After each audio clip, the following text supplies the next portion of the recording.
28 de mayo de 1880. Un consejo de guerra integrado por los jefes y oficiales de la guarnición de Arica es convocado a reunión en la casa donde funcionaba el Estado Mayor del Ejército. Cuando todos los convocados estuvieron presentes, el anciano coronel Francisco Bolognesi se puso de pie y tomó la palabra, dando cuenta de los acontecimientos ocurridos en Tacna y de la grave situación que vivían, indicando que la guarnición de Arica tenía órdenes terminantes expedidas por el gobierno de defender la plaza a cualquier costo y que esperaba que, llegado el momento, los jefes allí presentes le secundarían en ese propósito. Al concluir con sus palabras, y con la excepción de uno solo de los presentes, todos los jefes peruanos responderían afirmativamente a la invocación del coronel Bolognesi, y con ello, la defensa del puerto de Arica y el destino de sus defensores quedarían decididos.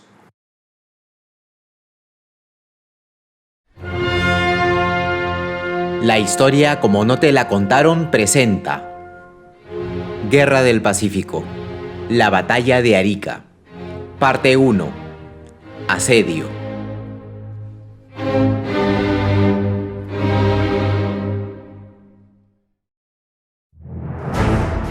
Resuelta la defensa del puerto, las tropas peruanas se dedicaron de lleno a la tarea de reforzar las fortificaciones existentes, empresa en la que el coronel Bolognesi y sus jefes demostrarían gran entusiasmo, haciendo el mejor uso posible de los escasos recursos y medios que tenían disponibles, consolidando así un sistema defensivo que se extendía al norte, este y sur del puerto, y cuyo centro se emplazaba en lo alto del Morro de Arica.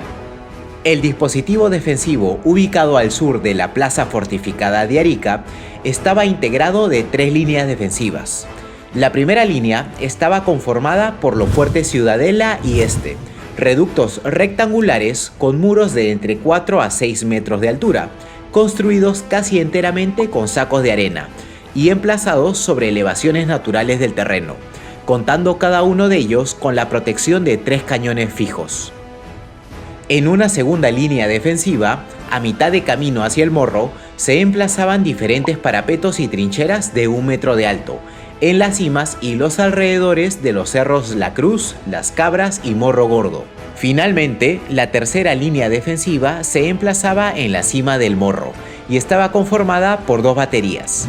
La batería alta apuntaba sus 5 cañones de grueso calibre hacia el mar y hacia el sector norte de Arica, mientras que la batería baja contaba con 4 cañones, 2 de los cuales se encontraban orientados hacia el sector sur, mientras que los 2 restantes habían sido reconfigurados para poder apuntar hacia el este, sirviendo como refuerzo a las posiciones fortificadas presentes en ese sector. Mientras tanto, hacia el norte de Arica, el sistema defensivo estaba conformado por las baterías San José, Santa Rosa y 2 de Mayo, que en conjunto agrupaban un total de 4 cañones de grueso calibre, 3 de los cuales podían girar para apuntar hacia tierra, mientras que en el mar y a poca distancia de estas posiciones se encontraba anclado el monitor Manco Cápac, junto con la lancha torpedera Alianza. Adicionalmente, el coronel Bolognesi decidió completar las obras de defensa con la construcción de un largo parapeto hecho con sacos de arena, que se extendía desde las baterías del norte, atravesaba el cementerio del puerto, ahora convertido en reducto, y terminaba en las proximidades de los cerros del Morro, conectando así ambos extremos del sistema defensivo de Arica. En líneas generales, las obras de defensa de Arica, aunque extensas, distaban mucho de ser formidables, pero resultaban suficientes para ofrecerle a las tropas peruanas una buena posición, contando además con los suministros necesarios para soportar un asedio prolongado. Sin embargo, existía un factor que comprometía seriamente la eficacia del sistema defensivo: su reducida guarnición. Y es que las tropas que defendían Arica estaban compuestas por las divisiones peruanas séptima y octava, cuerpos integrados en su mayoría por civiles y voluntarios que en conjunto alcanzaban los 1.500 hombres. A estas tropas se sumaban también los artilleros del Morro y de las diferentes baterías del este y del norte, así como las dotaciones de marineros del monitor Manco Cápac y de la lancha torpedera Alianza, alcanzando un total aproximado de 2.000 hombres para cubrir un extenso perímetro de más de 5 kilómetros. El plan originalmente trazado por el contraalmirante Montero dictaba que, ante una eventual derrota en Tacna, el remanente del primer ejército del sur debía retroceder hacia Arica, en donde se plantearía la defensa final del territorio.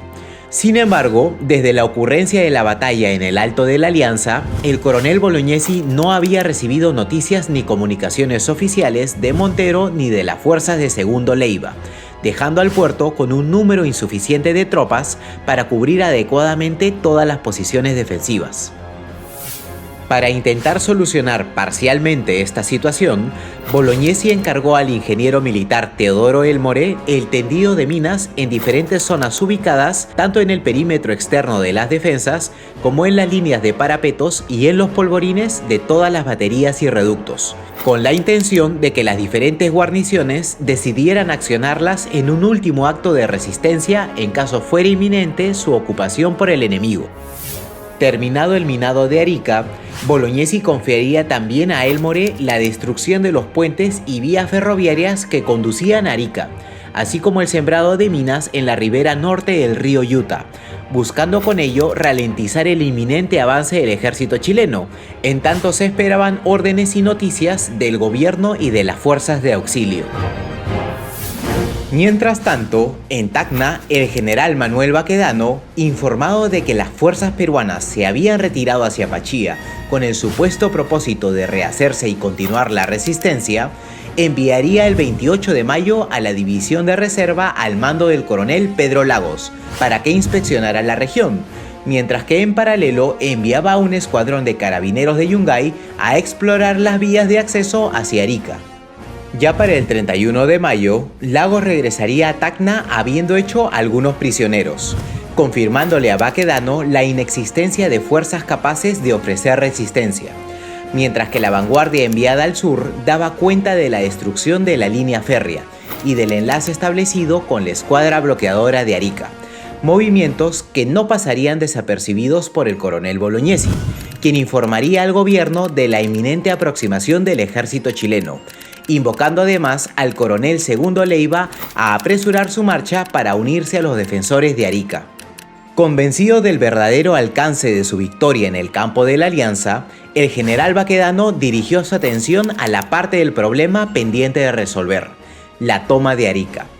Y es que Arica no solo se mantenía como el último bastión por ser conquistado en la región, sino que además la utilización del puerto era de vital importancia para el ejército chileno, cuyas líneas de aprovisionamiento se encontraban peligrosamente sobreextendidas para este punto. Además, la captura del puerto permitiría a la escuadra bloqueadora quedar libre para ser empleada en otras operaciones. A fin de acelerar el término de la campaña, el general Baquedano dispuso el envío inmediato de una compañía de pontoneros para reparar las destrucciones causadas a la línea férrea, con lo cual la vía quedaría expedita para el uso de las 2 locomotoras y los 40 carros que se habían capturado intactos en Tacna. Ya para el 1 de junio saldría de Tacna con dirección al sur otros grupos de caballería para vigilar la aproximación de las tropas que quedarían a cargo del asalto al puerto de Arica. Al día siguiente, mientras sus caballos se abrevaban en el río Utah, ocurriría un incidente que culminaría con la explosión de algunas minas y la posterior captura del ingeniero Teodoro Elmore y de su ayudante, mientras estos realizaban el sembrado de minas en la zona. Gracias a la captura de Elmore, el comando chileno pudo hacerse con un plano en el que se señalaban tanto la ubicación de las minas como de los hilos conductores y las estaciones eléctricas para dirigir las explosiones, con lo cual las esperanzas puestas por el mando peruano en el sistema de minas quedaron seriamente comprometidas. Mientras tanto, para el 2 de junio comenzaba también la movilización a Chacayuta de las fuerzas chilenas destinadas al asedio de Arica, conformadas por los cuerpos que se habían mantenido en reserva en la batalla de Tacna, así como de 3 escuadrones de caballería y 4 baterías de artillería, contando además con el apoyo de la escuadra bloqueadora al mando del capitán Latorre, y compuesta por el Cochrane, el Oa, la Covadonga y la Magallanes. La concentración del ejército chileno en Chacayuta quedaría completada para el 3 de junio, luego de lo cual el general Baquedano desplegaría sus fuerzas formando un dispositivo entre Chacayuta, las Lomas del Condorillo y el Valle de Azapa, de modo que la guarnición de Arica quedó casi totalmente cercada, tanto por tierra como por mar. Desde las Lomas del Condorillo, el comando chileno iniciaría el reconocimiento de la posición peruana. Asimismo, a fin de calcular la distancia de los fuertes y la solidez de su artillería, Baquedano ordenaría realizar algunos disparos sobre los defensores, luego de lo cual ordenaría a su artillería de montaña a posicionarse en las alturas de la ciudad, preparando así el camino para intentar someter al puerto fortificado mediante un bombardeo prolongado. Mientras tanto, en Arica, el coronel Bolognesi, alertado por el cerco que se cernía sobre sus fuerzas, aceleraba la preparación de las defensas de la plaza, mientras esperaba el arribo de los refuerzos peruanos. Ante la completa falta de instrucciones, el día 4 de mayo Bolognesi volvería a despachar mensajeros buscando obtener noticias de alguno de los jefes de los ejércitos del sur, a quienes se dirigiría con las siguientes palabras. Señor General Montero, o Coronel Leiva, este es el octavo propio que conduce, tal vez, las últimas palabras de los que sostienen en Arica el honor nacional. No he recibido hasta hoy comunicación alguna que me indique el lugar en que se encuentra, ni la determinación que haya tomado. El objeto de esta es decir a vuestra señoría que tengo al frente 4.000 enemigos, poco más o menos, a los cuales cerraré el paso, a costa de la vida de todos los defensores de Arica, aunque el número de los invasores se duplique. Si vuestra señoría con cualquier fuerza ataca o siquiera hackea la fuerza enemiga, el triunfo es seguro. Grave, tremenda responsabilidad vendrá sobre vuestra señoría si por desgracia no se aprovecha tan segura, tan propicia oportunidad. En síntesis, actividad y pronto ataque o aproximación a Tacna es lo necesario por parte de vuestra señoría. Por la nuestra, cumpliremos con nuestro deber hasta el sacrificio. Es probable que la situación dure algunos días más, y aunque hayamos sucumbido, no será sin debilitar al enemigo, hasta el punto de que no podrá resistir el empuje de una fuerza animosa, por pequeño que sea su número. El Perú entero nos contempla. Ánimo, actividad, confianza, y venceremos sin que quepa duda. Medite vuestra señoría en la situación del enemigo, cerrado como está el paso a sus naves. Todas las medidas de defensa están tomadas. Espero ataque pasado mañana. Resistiré. Hágame propios cuando sea posible. Dios guarde a vuestra señoría. Bolognesi. Pero a pesar de todos los intentos, el coronel Bolognesi no recibiría comunicación alguna que le permitiera conocer la magnitud de la derrota aliada sufrida en Tacna, ni de la precaria situación en la que se encontraba el remanente del primer ejército del sur, estacionado en Tarata. Por su parte, el coronel Segundo Leiva se había ocupado de maniobrar sobre Moquegua y El Conde a la cabeza del segundo ejército del sur, buscando atravesar la Sierra del Bronce para alcanzar Locumba y amenazar la retaguardia enemiga por Sama, en cumplimiento de las órdenes del gobierno. El 30 de mayo, Leiva recibiría un telegrama en el que el coronel Bolognesi daba cuenta de la derrota sufrida en Tacna, instando a las fuerzas del Segundo Ejército del Sur a unirse a la guarnición de Arica. Sin embargo, el llamado de auxilio del jefe de Arica sería comprendido de manera muy diferente por el coronel Leiva, quien al considerar la situación perdida, decidiría en cambio marchar hacia la cordillera para establecer contacto con los dispersos de Tacna. El 1 de junio, Leiva alcanzaría Mirabe, desde donde despacharía mensajeros para obtener noticias de Montero.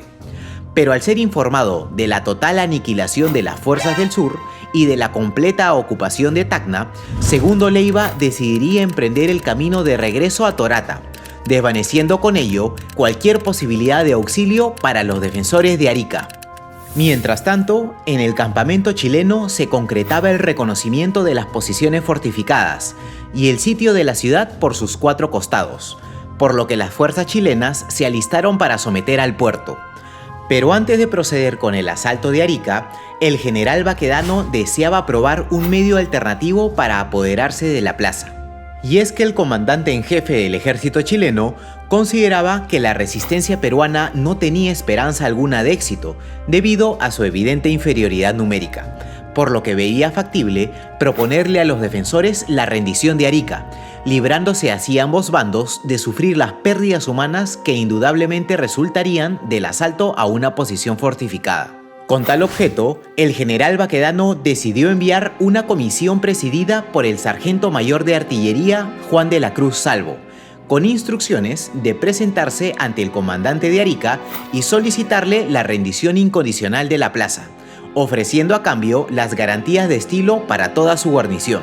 Recibidas las órdenes, a las 6 de la mañana del sábado 5 de junio, se presentó a las afueras de Arica la embajada encabezada por el mayor Salvo.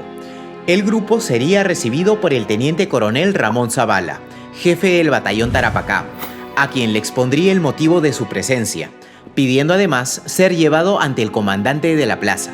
El joven oficial peruano accedió al pedido de Salvo, a quien conduciría solo y con los ojos vendados hasta la casa en la que funcionaba el cuartel general del coronel Bolognesi, ubicada al pie del Morro de Arica.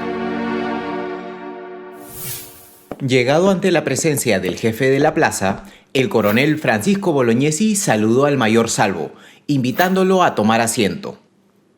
Cuando ambas figuras estuvieron el uno frente al otro, se entabló el siguiente diálogo, conservado por el historiador chileno Benjamín Vicuña Maquena y referidas por el mayor Salvo a los pocos días de ocurridos los hechos. Le oigo a usted, señor.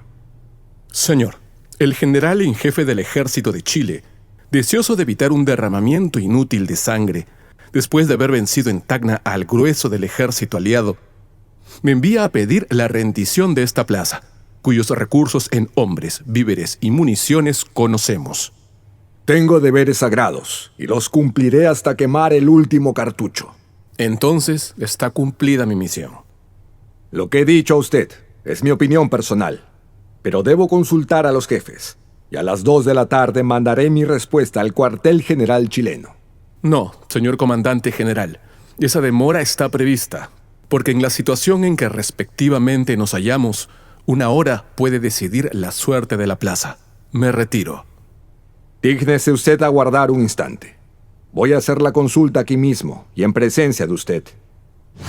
Enseguida, el coronel Bolognesi agitó una campanilla con la que llamó a un ayudante, al que impartiría la orden de convocar inmediatamente a consejo a todos los jefes de los diferentes cuerpos de la guarnición de Arica.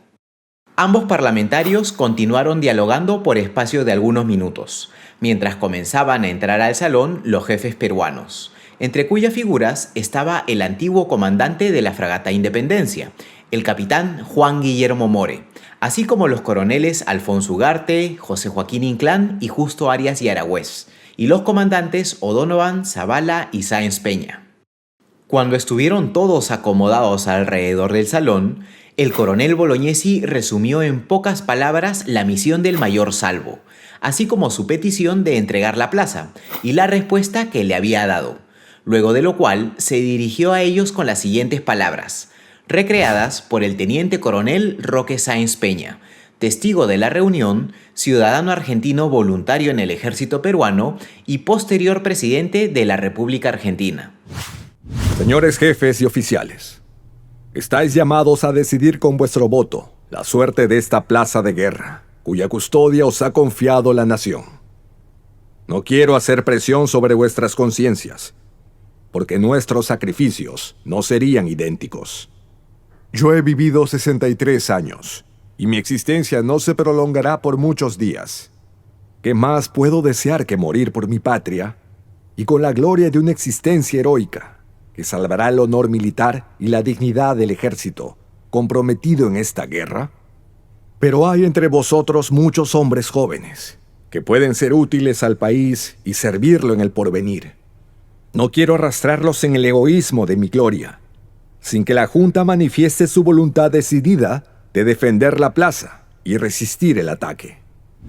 En ese momento, el capitán Juan Guillermo More se puso de pie y exclamó: Esa Es también mi opinión. Entonces, el resto de los oficiales se puso de pie y, siguiendo el orden de graduación, manifestaron cada uno su voluntad de defender la plaza, con lo cual la suerte de Arica quedó finalmente decidida. Podéis decir a vuestro general que me siento orgulloso de mis jefes y dispuesto a quemar el último cartucho en defensa de la plaza. Señores, mi misión está cumplida. Lo siento mucho.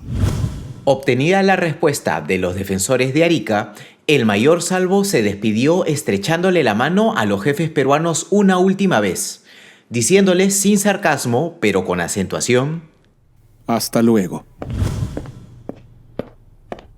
Terminada la junta de guerra, el coronel Bolognesi notificaría al gobierno la decisión tomada de no rendir Arica, aunque sin recibir respuesta ni instrucciones. Mientras que el mayor Salvo regresaba a las 9 de la mañana al campamento chileno para dar cuenta del resultado de su comisión. Al conocer la respuesta del coronel Bolognesi, el general Baquedano daría la orden de romper fuegos contra las defensas de Arica, iniciando así un largo enfrentamiento de artillería que se prolongaría hasta las 2 de la tarde, concluyendo sin resultados claros para ningún bando, aunque dejaría en evidencia la incipiente coordinación que aún existía con la escuadra bloqueadora, que al no recibir órdenes claras, terminó por no intervenir en el enfrentamiento.